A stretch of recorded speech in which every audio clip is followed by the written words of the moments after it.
BFM Business. Midi, l'heure H, l'invité. Audrey Maubert. Bonjour Thierry Le Hénaff, merci d'être avec nous dans l'heure H. Et vous vous êtes plié bien évidemment vous aussi à l'exercice ce matin, cette publication. Et on voit à la lecture de tous ces résultats, l'impact de la crise sur les chiffres du deuxième trimestre. Un impact également sur votre chiffre d'affaires par ailleurs. Oui, bonjour. Effectivement, la crise est passée par là, mais il faut lire les résultats, la qualité des résultats au regard de l'environnement dans lequel nous avons travaillé. Moins 15% sur le chiffre d'affaires, mais qui est relativement atténué par rapport à ce qu'on peut voir dans notre industrie et dans certaines autres industries. Et surtout un résultat net qui est largement positif et une génération de cash qui est record.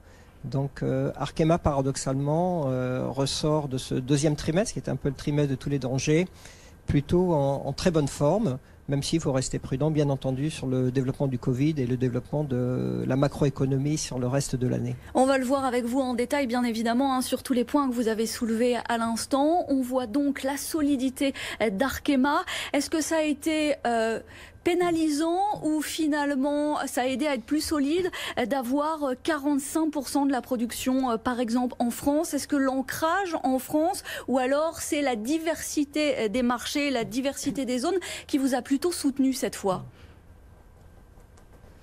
C'est vraiment la diversité. La France, c'est 35% de la production. On est maintenant aujourd'hui très répartis entre les différentes zones, entre l'Asie, entre les États-Unis, entre la France et le reste de l'Europe. Diversité à la fois géographique est très importante dans le monde d'aujourd'hui, puisque chaque pays a des dynamiques très très différentes. Et également diversité marché.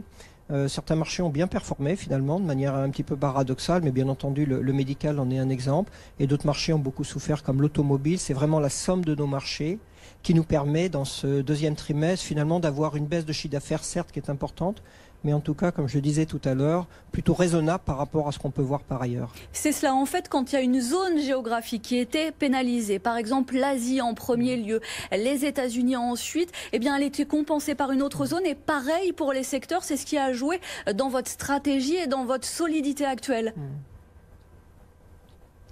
Oui, on a toujours eu une stratégie de diversification géographique. On a toujours gardé l'Europe quand même comme un point solide pour Arkema, même si on en a beaucoup réduit l'empreinte. Mais on est très fort aux États-Unis, on est fort en Asie. La Chine marche beaucoup mieux maintenant qu'elle ne marchait au début du Covid, bien entendu. Et en termes de marché, on a vraiment une compensation des marchés par d'autres. Bon, cela dit, on a quand même beaucoup baissé par rapport à l'an dernier, mais c'est très mitigé justement grâce à cette exposition marché qui est très diversifiée, qui je pense est vraiment un des points forts d'Arkema. Avec ce recul fort, par exemple, sur des secteurs comme la construction, le transport, l'industrie en général, mais sur la construction, là aussi, en revanche, vous avez déjà une visibilité. Vous avez vu qu'en juin, il y avait un retour en progression, une reprise véritable, que ce soit l'Asie ou bien évidemment pour l'Europe. Oui, c'est très intéressant d'ailleurs, puisqu'on a vu si je prends un métier qui est très fort chez Arkema, qui est les adhésifs, les colles, et les mastiques, qui est lié pour sa moitié à la construction. On s'est aperçu qu'en avril et mai, les adhésifs ont beaucoup souffert. Par exemple, dans des pays comme la France, la construction est en recul de 90%. Donc c'est clair qu'avec un tel recul, les résultats souffrent, même si les adhésifs sont restés largement positifs en termes de résultats. Il faut quand même le souligner sur ces 2 mois.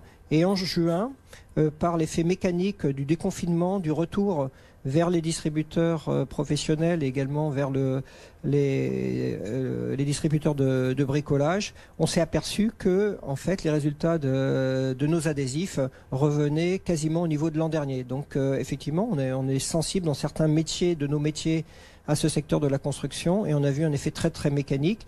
Et ce qui va permettre d'ailleurs ce secteur de la construction aux ventes du Q3 d'être en recul uniquement à taux constant et à périmètre constant de 10%, ce qui est moitié moindre de ce qu'on a vécu au deuxième trimestre. Donc vous voyez le bénéfice effectivement de cette diversification par marché, de ce positionnement en partie, mais seulement en partie, sur la construction. Donc avec quasiment sur ce point un effet rattrapage précisément, vous parliez des adhésifs et ça aussi, en fait les chiffres et la solidité à terme de vos résultats montrent, ça Finalement, ça vient valider votre stratégie avec cet objectif de recentrage qui était d'ores et déjà engagé. Par exemple, les adhésifs font partie de votre politique de recentrage.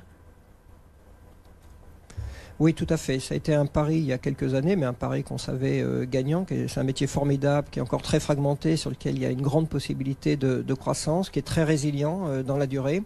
Et donc on a joué cette carte adhésif à fond, pas simplement celle-là. C'est dans le cadre d'une stratégie globale des matériaux. Arkema, c'est de plus en plus une société de matériaux de performance, de matériaux de spécialité. En 2024, on sera un acteur pur des matériaux, on ne fera que ça soit pour coller les matériaux, que ce soit pour les revêtir, que ce soit pour les alléger. On est présent sur toutes les problématiques, les grandes tendances du développement durable, donc les batteries, on est sur les composites, l'allègement des véhicules par exemple, tout ce qui est impression 3D. Donc on est vraiment présent sur cette modernité du monde qu'on touche par notre innovation.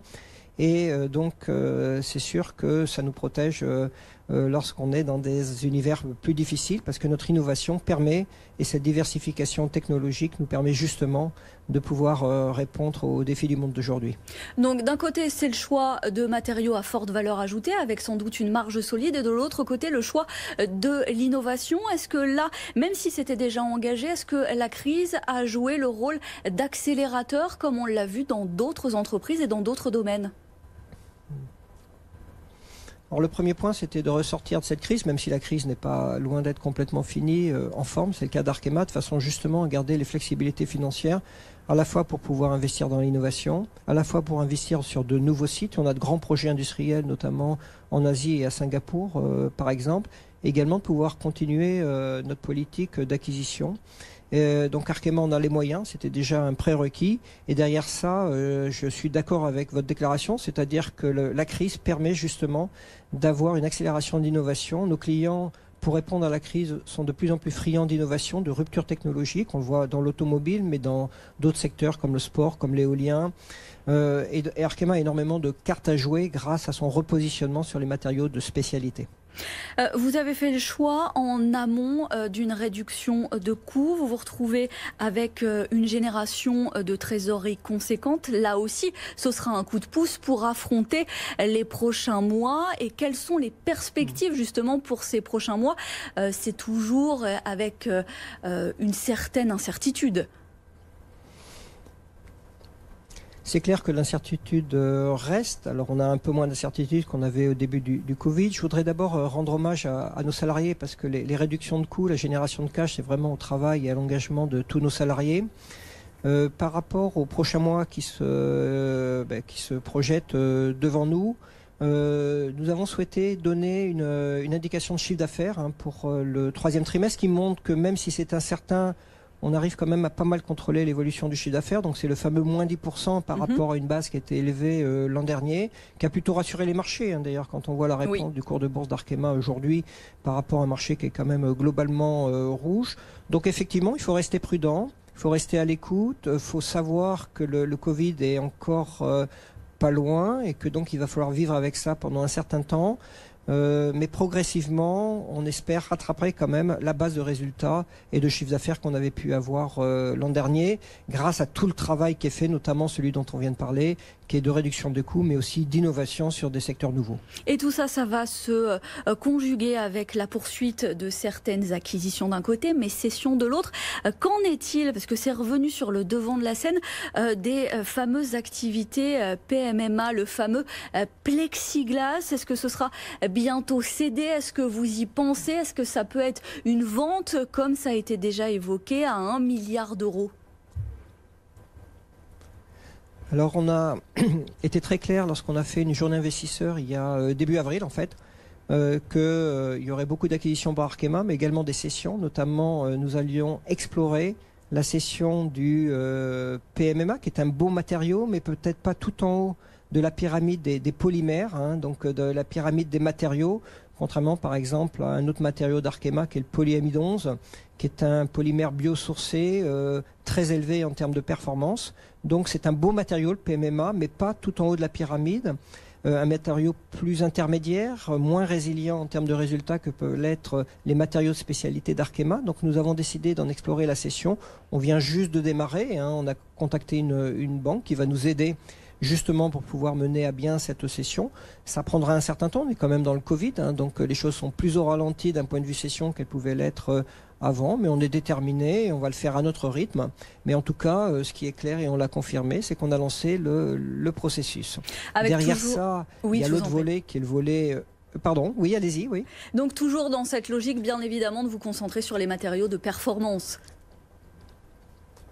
Exactement. Par la croissance organique, on a par exemple un investissement très important à Singapour, près d'1,5 milliard, hein, qu'on va investir à la fois en Singapour, mais sur les régions proches, comme notamment la Chine. Donc en tout, 1,5 milliard dans des matériaux biosourcés, c'est énorme. Et derrière ça, les acquisitions, on a fait récemment une petite acquisition dans le domaine des adhésifs, hein, qui s'appelle Fixati, sur des adhésifs à très forte valeur ajoutée, sur des adhésifs structuraux, donc qui renforcent les matériaux que l'on vient coller. Donc on est vraiment dans une démarche de recentrage, mais qu'on a commencé il y a 15 ans, hein, quand Arkema a quitté le groupe Total.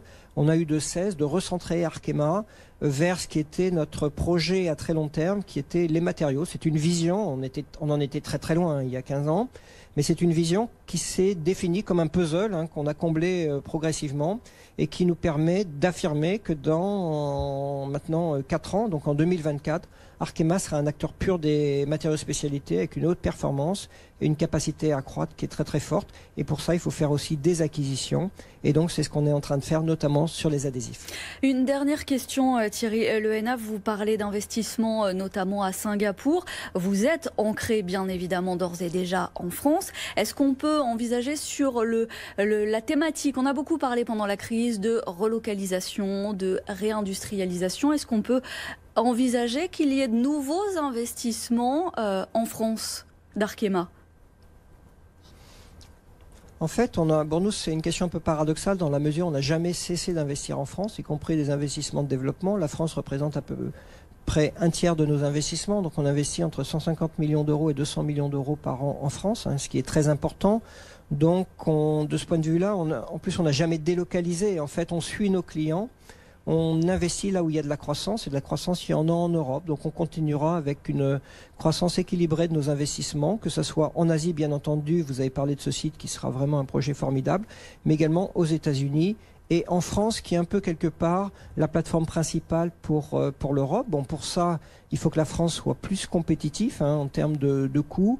Il y a un certain nombre d'annonces qui vont dans le bon sens, hein, notamment compte tenu sur la CVAE, mais on en attend également des mouvements sur la C3S, notamment pour tout ce qui est exporté. Donc nous, on est prêt à jouer le jeu et à accompagner le développement du site France. On a toujours été très attachés, on est un gros acteur en France, avec notre quartier général qui est en France.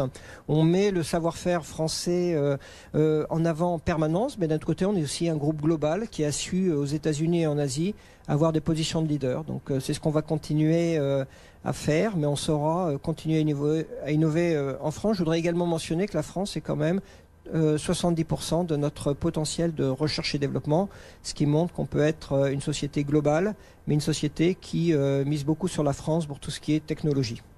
Merci beaucoup Thierry Le Hénaff d'avoir été dans l'heure H. Je rappelle que vous êtes le président directeur général d'Arkema. On se retrouve dans un instant. Grosse journée de publication, on le disait, des résultats sanctions sous l'effet de la crise. Dans un instant, on verra que la capitalisation boursière des 100 plus grandes entreprises au monde retrouve son niveau d'avant-crise.